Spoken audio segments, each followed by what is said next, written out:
తెలంగాణ రాష్ట్ర ముఖ్యమంత్రి రేవంత్ రెడ్డి కొంత దూకుడుగా ముందుకెళ్తున్నట్టుగా అర్థమవుతుంది.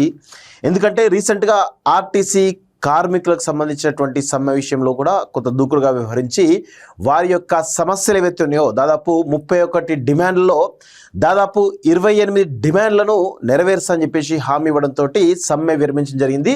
అదేవిధంగా దాదాపు ఈ రాష్ట్ర వ్యాప్తంగా ఉన్నటువంటి 40,000 మందికి పైగా ఉన్నటువంటి ఆర్టీసీ కార్మికులందరూ కూడా సంబరాల్లో ఉండడం జరిగింది. ఎందుకంటే ముఖ్యంగా ప్రధానమైనటువంటి డిమాండ్ ఏదైతే ఉందో కార్మికులు ఆర్టీసీ కార్మికులను ఆర్టీసీని ప్రభుత్వంలో విలీనం చేసే దిశగా ప్రాసెస్ ఏదైతే డిలే అవుతుందో దాన్ని జూన్ 2న విలీన ప్రక్రియ పూర్తి చేసి అఫీషియల్గా రేవంత్ రెడ్డి అనౌన్స్ చేయబోతుందని చెప్పేసి చాలా స్పష్టంగా తెలుస్తోంది. అదేవిధంగా మొన్న ఆర్టీసీ కార్మికులకు సంబంధించినటువంటి సంఘాల నాయకులతో కూడా భేటీ అయి వారికి సంబంధించినటువంటి సమస్యల విషయంలో కావచ్చు, ఇంకా ఆర్టీసీ సంబంధించినటువంటి విషయంలో శంషాబాద్లో పెద్ద ఎత్తున ఒక అంతర్జాతీయ బస్ టెర్మినల్తో పాటు ఇటు మేడ్చల్ సైడ్ కూడా పెద్ద ఎత్తున ఒక టెర్మినల్ పెద్ద ఎత్తున నిర్మిస్తామని చెప్పేసి కూడా హామీ ఇవ్వడంతో పాటు ఈ విలీన ప్రక్రియ కావచ్చు, లేకపోతే సంఘాలకు సంబంధించినటువంటి యూనియన్ల ఎన్నికలు కావచ్చు, లేకపోతే రకరకాల విషయాలు కూడా వారితో భేటీ అయి మీరు ముందుకు వెళ్ళండి, మీకు అండగా ఈ రాష్ట్ర ప్రభుత్వం మీకు వెంట ఉంటుంది,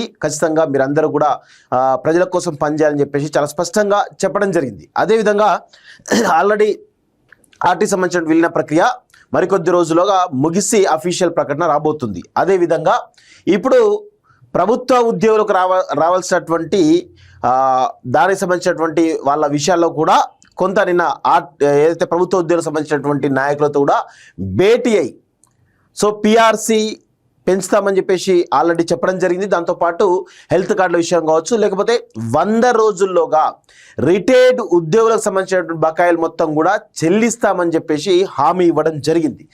ఇవన్నీ కూడా ప్రభుత్వానికి అనుకూలంగా మారేటువంటి అవకాశం కనబడుతోంది. రేవంత్ రెడ్డికి అనుకూలంగా మారేటువంటి అవకాశం అయితే కనబడుతోంది. అయితే మీరు ఒకసారి అబ్జర్వ్ చేసినట్లయితే గత 2 నెలల నుండి 2 నెలల నుంచి రేవంత్ రెడ్డి యొక్క తీరు పూర్తిగా మారుతున్నట్టు కనబడుతోంది. ఎందుకు అంటే ఈ రాష్ట్రంలో అనేకమైనటువంటి సమస్యలతోటి కాంగ్రెస్ పార్టీ పూర్తి స్థాయిలో వ్యతిరేకత మూటగట్టుకున్న విషయం అందరికీ కూడా తెలుసు.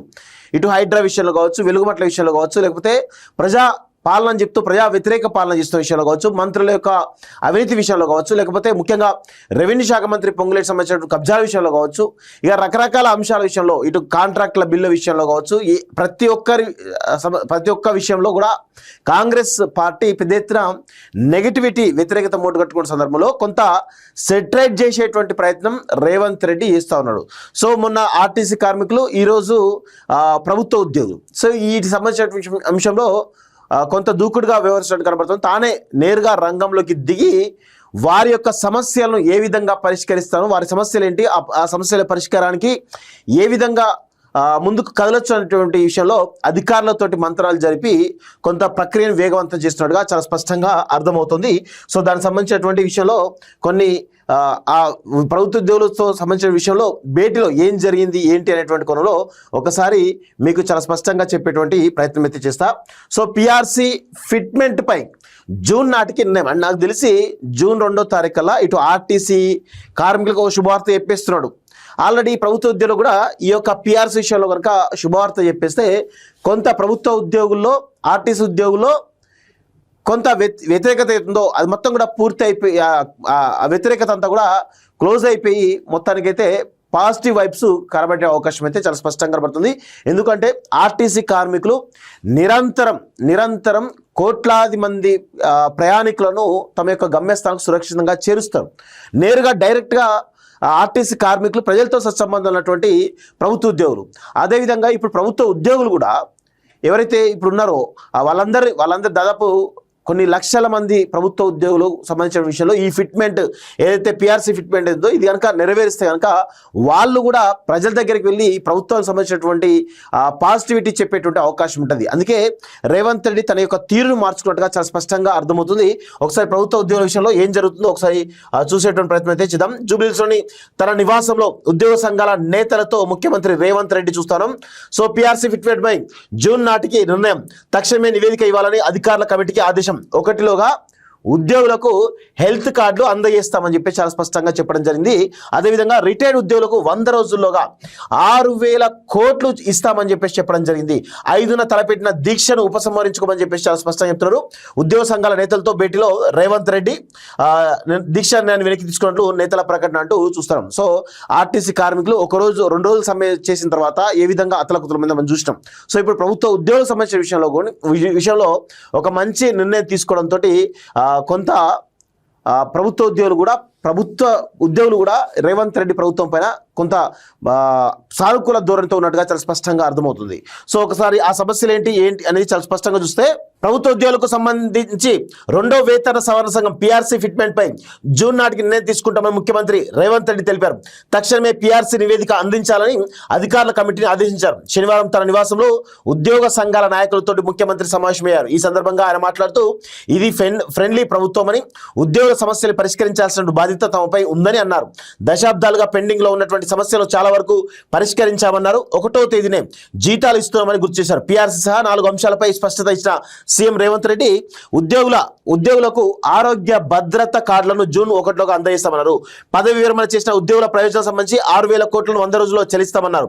10 ఏళ్ల బీఆర్ఎస్ ప్రభుత్వ హయాంలో వేల కోట్ల రూపాయల బిల్లులు పేరుకుపోయాయని, దీనిపై కసరత్తు చేసి సమస్యల పరిష్కారంలో ముందుకు పోతున్నామని తెలిపారు. ఉద్యోగులు ఈ నెల 5న నిర్వహించదలపెట్టినటువంటి సామూహిక నిరాహార దీక్షలతో పాటు అన్ని రకాల నిరసన కార్యక్రమాలను ఉపసంహరించుకోవాలని కోరారు. దీంతో ఈ కార్యక్రమాలన్నింటినీ ఉపసంహరించుకున్నట్టు ఉద్యోగ సంఘాల ప్రతినిధులు చాలా స్పష్టంగా మీడియా ముందు చెప్పడం జరిగింది అంటూ చాలా స్పష్టంగా చూస్తా ఉన్నాం. సో ఇక్కడ గత ప్రభుత్వంలో మీరు గమనించండి, గత ప్రభుత్వంలో పేరుకుపోయినటువంటి ఏవైతే సమస్యలు ఉన్నాయో, ముఖ్యంగా ఈ యొక్క రిటైర్డ్ ఉద్యోగులకు సంబంధించినటువంటి బెనిఫిట్స్ గత ప్రభుత్వంలో కేసీఆర్ ప్రభుత్వం ఇవ్వలేదు. సో ఈ ప్రభుత్వంలో కొంత సానుకూల ధోరణితోటి దాన్ని పరిష్కరించే ప్రయత్నం చేస్తున్నారు. ప్రభుత్వ ఉద్యోగులకు సంబంధించినటువంటి విషయాలు కూడా పిఆర్సీలు కావచ్చు, వాళ్ళకి సంబంధించిన రకరకాల బెనిఫిట్స్ అవుతున్నాయో అవి కూడా ఇవ్వకుండా 10 సంవత్సరాలు తాత్సారం చేసింది, అవన్నీ కూడా పేరుకుపోయినాయి. సో ఇప్పుడు ఖచ్చితంగా ఇవ్వాల్సినటువంటి పరిస్థితి ఏర్పడింది. అందులో భాగంగా రేవంత్ రెడ్డి ఒక్కొక్క సమస్యను పరిష్కరిస్తున్నట్టుగా చాలా స్పష్టంగా ఉద్యోగ సంఘాల నాయకులను పిలిపించుకొని మరీ చెప్పడం జరిగింది. సో ప్రభుత్వం ఏ పథకాన్ని ప్రకటించినా ఉద్యోగులు భుజాన వేసుకొని పనిచేస్తున్నారని సీఎం రేవంత్ రెడ్డి ప్రశ్నించారు. ఉద్యోగుల సహకారంతోనే ప్రభుత్వ పథకాలు విజయవంతంగా అమలవుతున్నాయని చెప్పారు. కాంగ్రెస్ అధికారంలోకి వచ్చిన వెంటనే ఉద్యోగుల కోసమే తొలి నిర్ణయం తీసుకున్నటువంటి విషయాన్ని గుర్తు చేశారు. 1వ తేదీన జీతాలు ఇస్తున్నామని, స్వేచ్ఛగా ఉద్యోగ సంఘాల ఎన్నికల నిర్వహణకు అవకాశం కల్పించామని చెప్పారు. ఎంతో కాలం పెండింగ్ లో ఉన్నటువంటి ఉపాధ్యాయుల బదిలీలను ఎలాంటి వివాదం లేకుండా పూర్తి చేస్తున్నామని తెలిపారు.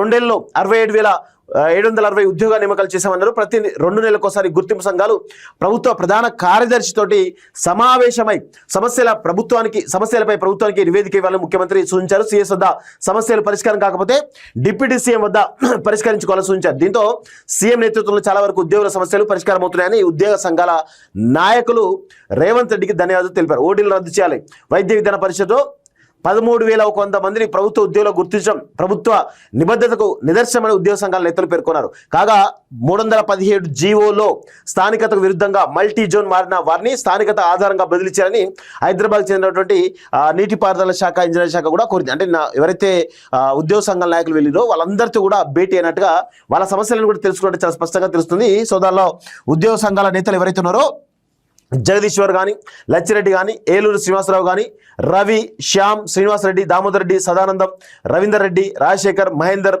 రవీందర్, చక్ర, చాలా మంది ఉద్యోగ సంఘాల నాయకులు, అంటే అన్ని డిపార్ట్మెంట్లకు సంబంధించినటువంటి ఉద్యోగ సంఘాల నాయకులు ఎవరుతున్నారో వాళ్ళందరూ కూడా సీఎం రేవంత్ రెడ్డిని కలిసి వారి యొక్క సమస్యలను వినియోగించినట్టుగా చాలా స్పష్టంగా అర్థమవుతుంది. సో ఇది 100% కొంత ప్రభుత్వానికి మంచి పేరు తెచ్చేటువంటి అంశం. ఎందుకంటే ప్రభుత్వ ఉద్యోగులు ఎవరైతే ప్రభుత్వ ఉద్యోగులకు మంచి చేస్తే మంచి చెప్తారు, వాళ్ళకే జీతాల విషయంలో కానీ రకరకాల బెనిఫిట్ విషయంలో ఏమి చేయకపోతే వాళ్ళే ఈ ప్రభుత్వానికి సంబంధించిన వ్యతిరేకతను పెద్ద ఎత్తున ప్రచారం చేస్తూ ఉంటారు. సో దాన్ని ఆ యొక్క నెగిటివిటీని కొంత కంట్రోల్ చేసేటువంటి ప్రయత్నం రేవంత్ రెడ్డి చేస్తున్నట్టుగా చాలా స్పష్టంగా అర్థమవుతుంది.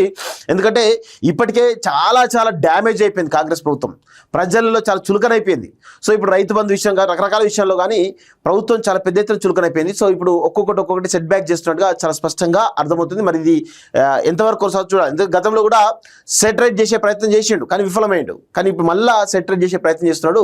మరి అది ఈ విధమైనటువంటి పాజిటివిటీ ముందుకు పోతుందా లేకపోతే మళ్ళీ విపరీతమైన నెగిటివ్ ఓటు పట్టుకుంటారా అనేది చూడాల్సినటువంటి అవసరం అయితే ఉంది.